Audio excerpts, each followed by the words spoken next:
네, 오늘 하나님께서 우리에게 주시는 말씀은 욥기 23장 1절에서 17절까지의 말씀입니다.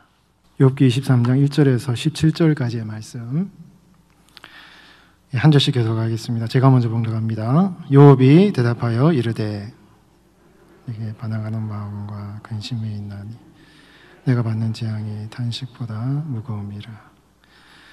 내가 어찌하면 하나님을 발견하고 그의 초소에 나아가랴. 어찌하면 그 앞에서 내가 헛소하며 변론할 말을 내 입에 채우고 내게 대답하시는 말씀을 내가 알며 내게 이르시는 것을 내가 깨달으랴. 큰 권능을 가지시고 나와 더불어 다투시겠느냐? 아니로다. 도리어 내 말을 들으시리라. 거기서는 정직한 자가 그와 변론할 수 있은즉 내가 심판자에게서 영원히 벗어나리라. 그런데 내가 앞으로 가도 그가 아니 계시고 뒤로 가도 보이지 아니하며 그가 왼쪽에서 일하시나 내가 만날 수 없고 그가 오른쪽으로 돌이키시나 배울 수 없구나. 그러나 내가 가는 길을 그가 아시나니 그가 나를 단련하신 후에는 내가 순금같이 되어 나오리라. 내 발이 그의 걸음을 바로 따랐으며 내가 그의 길을 지켜 치우치지 아니하였고 내가 그의 입술의 명령을 어기지 아니하였고 정한 음식보다 그의 입의 말씀을 귀히 여겼도다. 그의 뜻이 일정하시니 누가 능히 돌이키랴.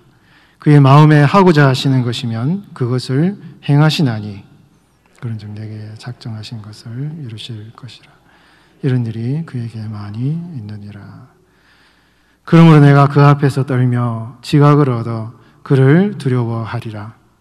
하나님이 나의 마음을 약하게 하시며 전능자가 나를 두렵게 하셨나니. 함께 봉독합니다.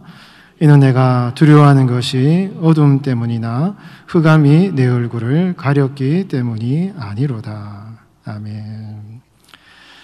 반항하는 마음과 근심이라는 제목으로 하나님 말씀 선포하겠습니다. 우리 성도들이 고난을 당할 때, 어려운 일을 당할 때 참 기도하면 하나님이 즉각 응답하시고 말씀을 주시고 또 음성을 들려주시고 하면 얼마나 참 좋겠습니까?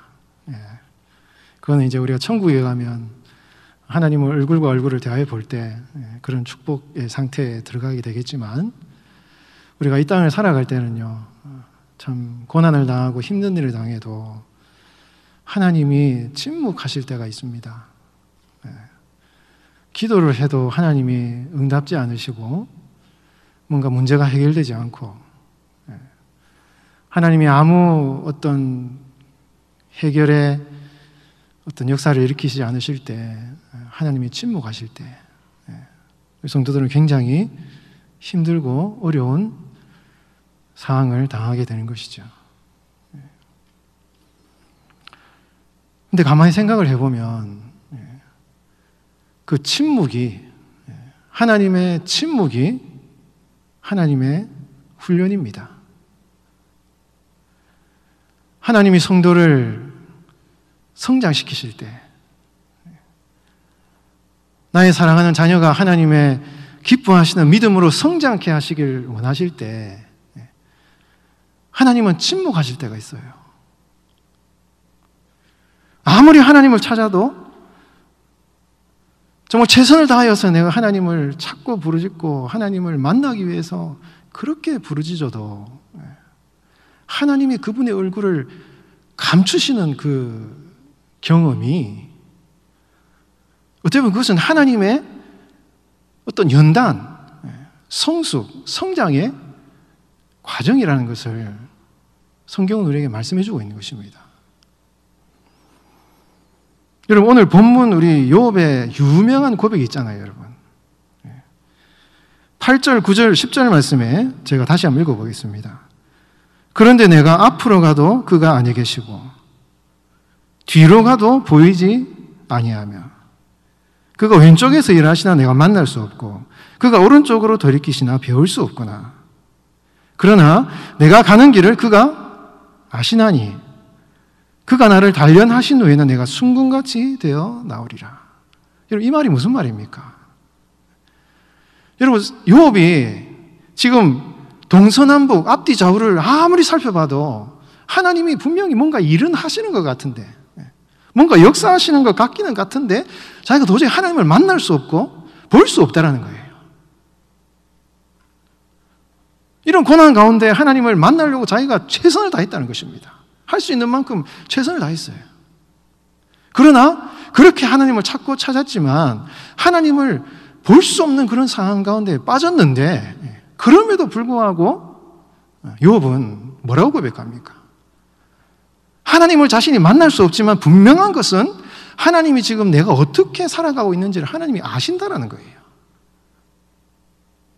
비록 내가 하나님을 만날 수 없고 경험할 수 없지만 그럼에도 불구하고 하나님은 나의 일거수일투족을 다 아시고, 내가 지금 걸어가는 삶의 과정 가운데 하나님이 나를 단련하셔서, 연단하셔서 내가 정금 같은 하나님의 존재로 나를 빚어가시는 그 하나님의 섭리와 그 훈련, 연단을 욥은 확신하고 있는 것입니다.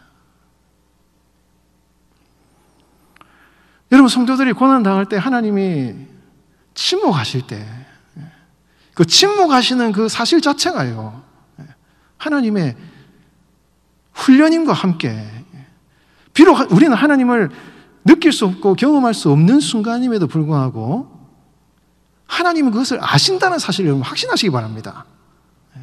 그 여러분들의 상황을 하나님은 알고 계셔요. 그리고 그 하나님의 침묵은 어떻게 보면 우리를 훈련하시고 연단하시는 하나의 과정이라는 것을 우리 확신해야 되는 것입니다.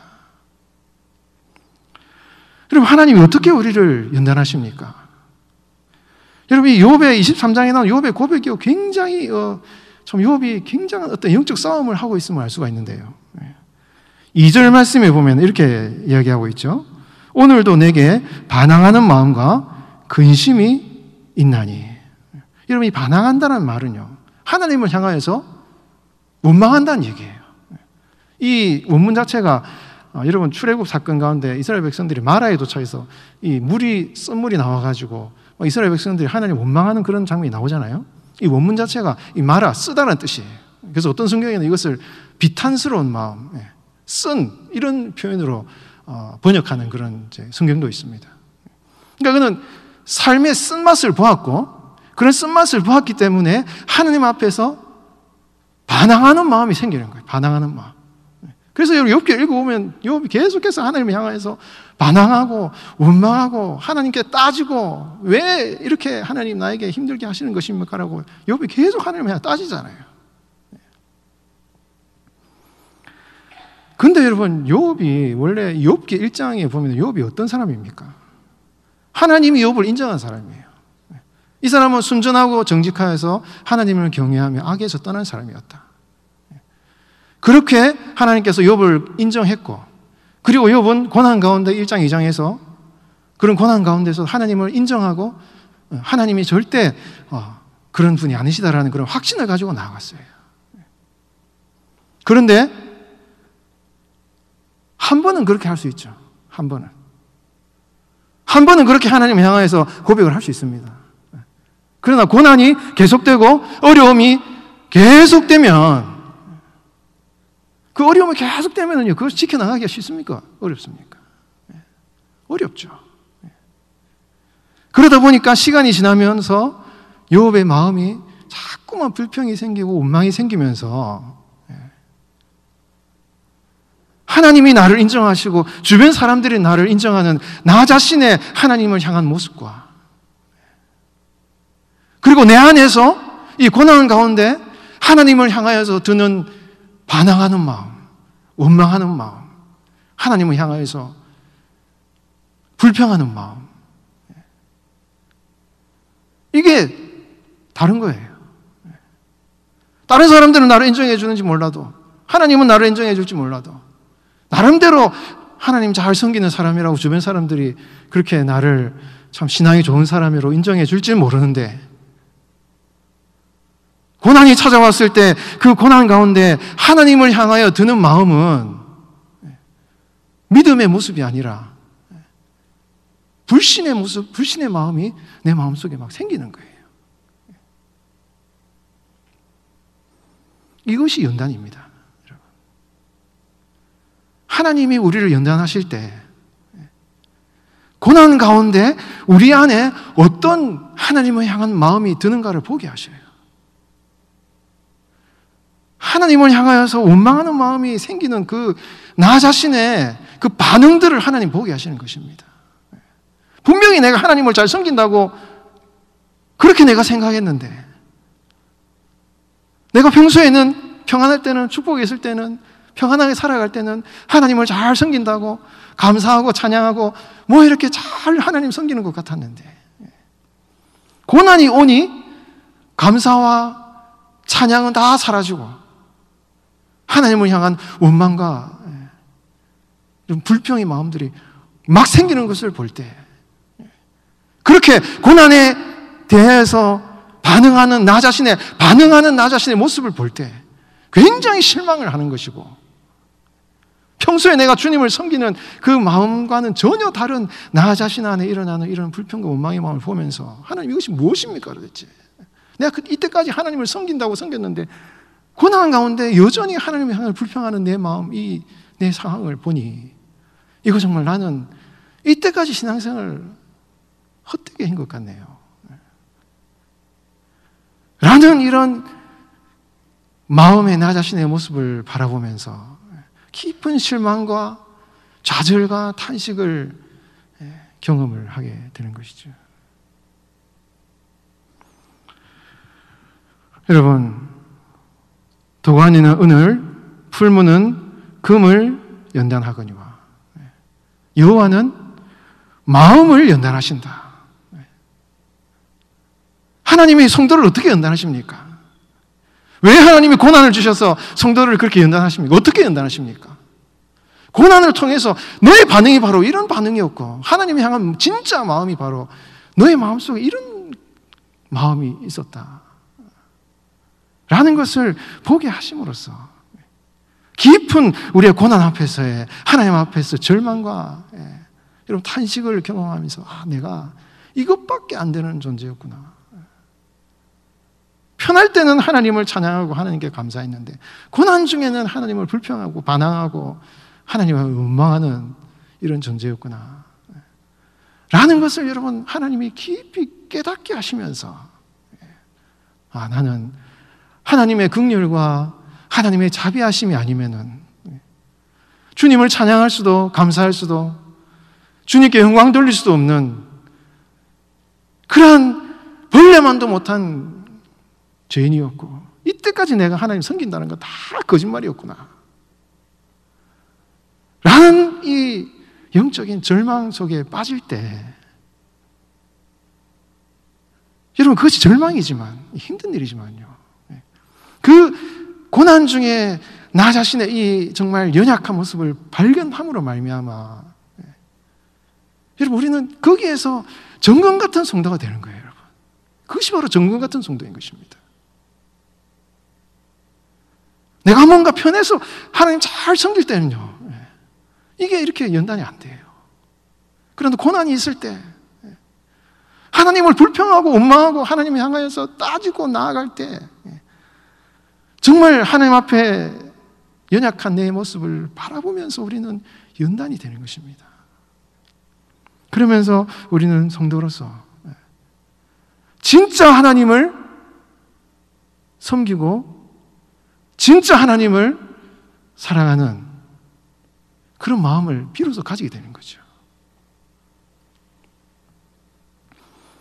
여러분, 욥이 계속 하나님을 향해서 원망하고 따지는 이 욥의 내적인 몸부림과 이런 탄식 이런 걸 통해서 욥은 나중에 여러분 결국 하나님 앞에 거룩한 정금 같은 존재로 빚으시는 그런 하나님의 사람이 되었다는 것입니다. 그래서 욥이 하나님 앞에 따지면서 하나님 앞에 호소하면서 여러분 욥이 하나님을 바라봐요. 하나님, 내가 이 상황 가운데 어떻게 어떤 다른 방법이 없으니 여러분 3절에 보면은 내가 어찌하면 하나님을 발견하고 그의 처소에 나아가랴. 여러분 장소 얘기를 해요. 내가 어떻게 하면 하나님이 계시는 그 곳, 그 하나님이 계시는 곳에 나아가서 내가 하나님 앞에 따지고 호소하고 변론하여서 하나님과 내가 말싸움이라도 하겠다, 호소하면서 내가 변론을 하겠다. 내가 하나님 앞에 얘기하면 하나님이 내한테 할 말이 있겠는가? 하나님이 말을 닫으시고 내 말만 들으실 것이다. 그렇게 욥이 하나님 앞에 막 부르짖는 것이죠. 내가 하나님 앞에 저 하늘의 천상에 가서 하나님과 따지면은 거기에서는 하나님의 심판으로부터 영원히 벗어나게 될 것이다. 여러분, 욥이 계속해서 이 땅에서의 문제에서 해결되지 못하니까, 땅에서의 어떤 자신의 억울함이 해결되지 못하니까 계속 이 욥의 시선이 지금 어디로 향하고 있는가를 봐야 되는 거예요. 이 땅에서의 문제가 해결되지 않으니까 계속 욥의 시선은요, 자꾸만 하늘을 바라보는 것입니다. 욥의 시선이 땅에서 자꾸 하늘을 바라보는 거예요. 이 땅에서 편하고 잘 되고 뭔가 이렇게 좋고 살아가기 편하다 그러면요, 자꾸 하늘은 쳐다보지 않습니다. 편하면 하나님 하늘을 쳐다보지 않아요. 그러나 이 땅이 고통스럽고 내가 사는 것이 힘들면, 도저히 앞뒤 좌우 갈 길이 없고 다 길이 막히면 여러분 하늘을 바라보게 되어 있어요. 욥이 지금 그런 상황인 것입니다.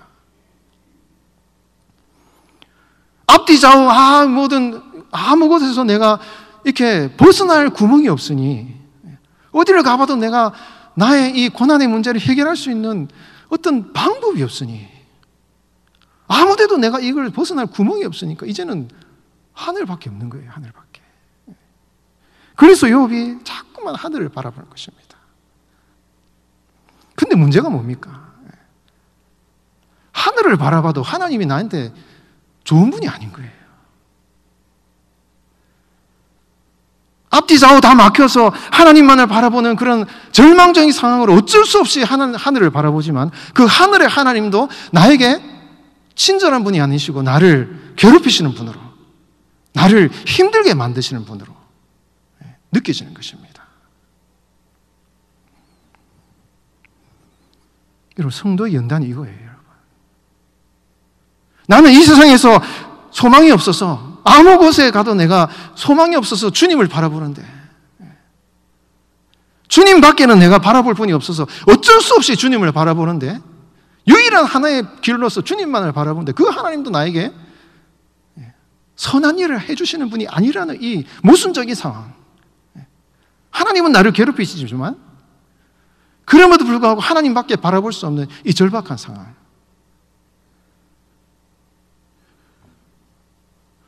여러분, 이것이 성도를 연단하신 하나님의 연단의 모습이에요. 그러면서 성도가 이 세상에 시선을 돌려서 그럼에도 불구하고 나에게 친절하지 않으신 그 하나님을 향하여서 우리 성도의 시선이 하나님을 끝까지 바라보는 성도로 서 있느냐,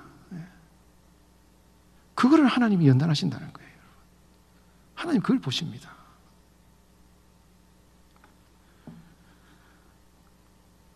여러분, 우리가 모든 상황이 막히고 정말 모든 것이 막혔을 때, 그리고 심지어 하늘을 바라보았을 때 하나님마저도 나를 돕지 않으시는 것 같은 그 순간에, 여러분, 하나님을 끝까지 붙드는 이 믿음이야말로 정금 같은 믿음이 되는 거예요.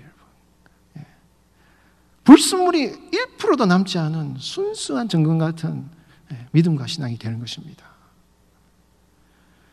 여러분, 세상을 바라보고 어떤 세상적인 가능성을 가지고 있으면 하나님을 전적으로 바라보기 어렵습니다. 그러나 여러분, 이 세상의 모든 주변의 환경들이 다 막히고 하나님만을 바라보는 그 순간, 하나님도 심지어 하나님도 나를 부인하고 하나님도 나를 돕지 않으신 것 같은 그 순간에도 하나님을 끝까지 바라보는 그 성도의 믿음이야말로 정금 같은 믿음이 되어서 진짜 하나님이 인정하시고 정말 굳건한 믿음의 성도가 될 수 있다는 것을 여러분 기억하시고, 여러분, 하나님이 그렇게 우리를 단련하신다는 이 사실을 믿어야 되는 거예요. 여러분, 그렇게 하나님 우리를 훈련하신다는 사실을 믿어야 되는 것입니다. 그런 하나님의 어떤 침묵과 외면하심이 우리를 버리시는 것이 아니라 그런 상황 가운데서도 하는 이 나의 사랑하는 자녀가 하나님을 진정으로 바라보기를 원하시는 그 믿음을 기대하고 계시는 거예요. 그렇기 때문에 우리는 끝까지 주님을 바라보는 그 믿음을 꼭 지켜나가야 되는 것입니다. 그런 믿음을 가지신 여러분 되시기 바랍니다. 근데 여러분 이 10절은 여러분 유명한 이 욥의 이 고백이지만 실제로 이 욥이 10절을 얘기한 이 내용 자체는요, 욥이 하나님 앞에서 자기가 조금도 부족함이 없는 사람이라는 것을 지금 증명하고 싶다 이런 얘기예요. 여러분 성경에는 금속을 재련하는 이런 비유를 통해서 하나님께서 성도의 마음을 훈련하시는 그런 지혜 전통이 잠언이나 시편에 많이 나옵니다. 그와 함께 이 하나님께서 이 금속을 재련하는 이런 그 비유를 통해서 하나님께서 이 사람이 하나님을 섬기느냐 안 섬기느냐를 시험하거나 증명한다는 의미에서 이 시험한다라는 표현을 하고 있는 성경의 기록도 많이 나옵니다. 근데 여러분 이 지금 욥이 이 지혜 전통을 언급하는 이 욥의 언급은요, 하나님의 어떤 훈련의 관점으로 지금 이 본문을 인용하는 것이 아니라 하나님의 테스트, 즉 하나님의 시험의 관점에서 이 본문 지혜 전통, 이 잠언이나 시편의 지혜 전통을 인용하고 있기 때문에 이것이 지금 욥이 말하고 있는 이 욥의 진짜 의도는 내가 하늘에 저 천상에 가서 하나님 앞에 섰을 때 하나님이 나를 한번 시험해 보십시오.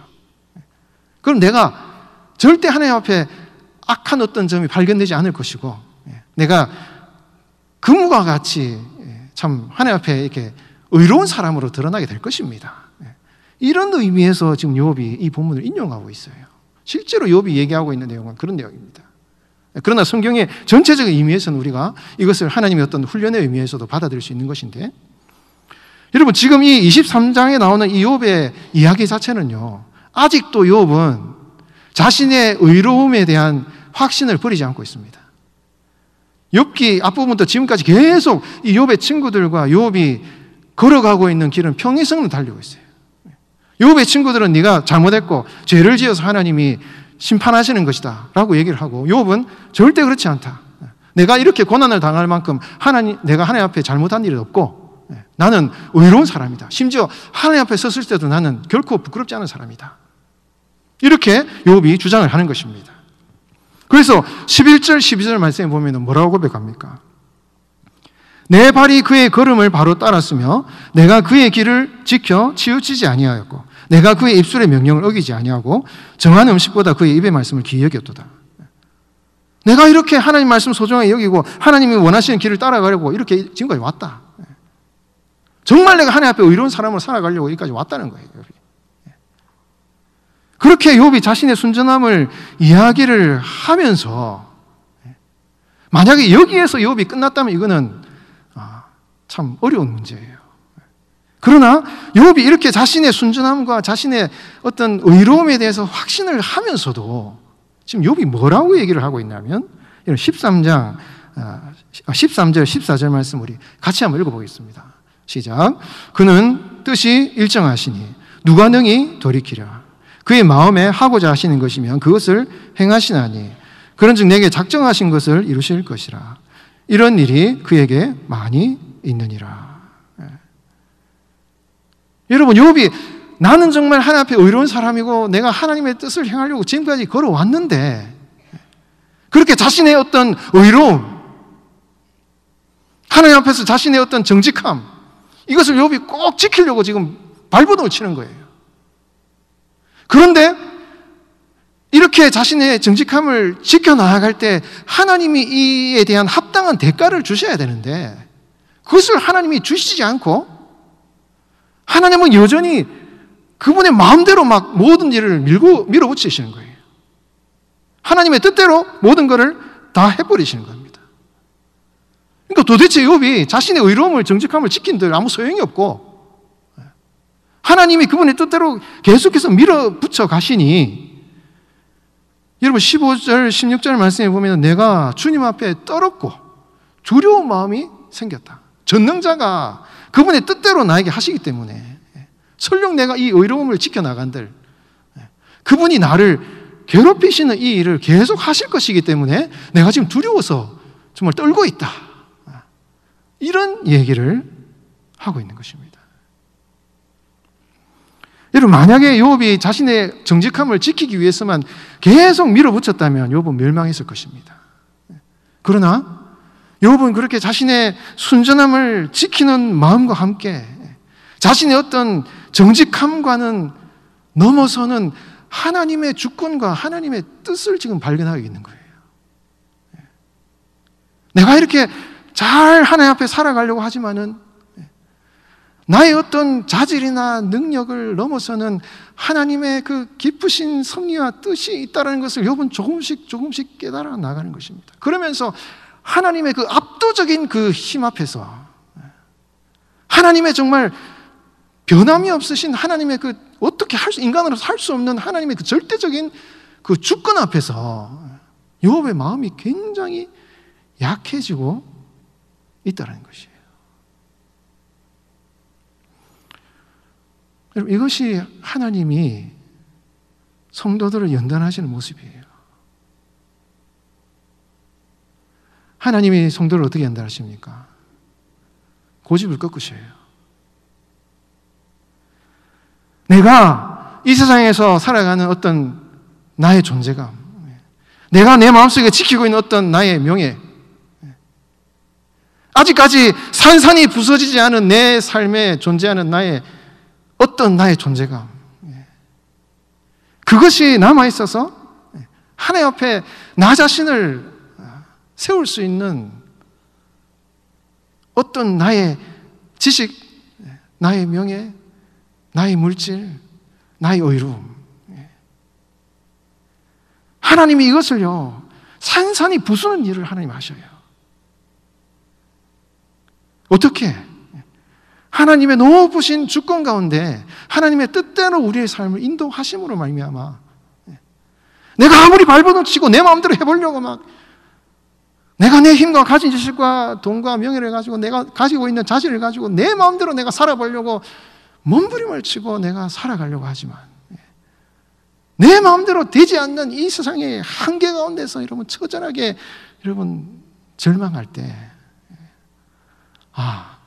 이 세상에 내 마음대로 내 뜻대로 되는 것은 없고 내 인생을 인도하시는 하나님의 크신 섭리와 뜻이 있고 그 하나님의 뜻에 나를 온전히 맡겨드리는 것이 바로 성도의 참된 신앙이구나 하는 것을 하나님이 성도를 연단하시면서 우리에게 깨닫게 하시는 거예요.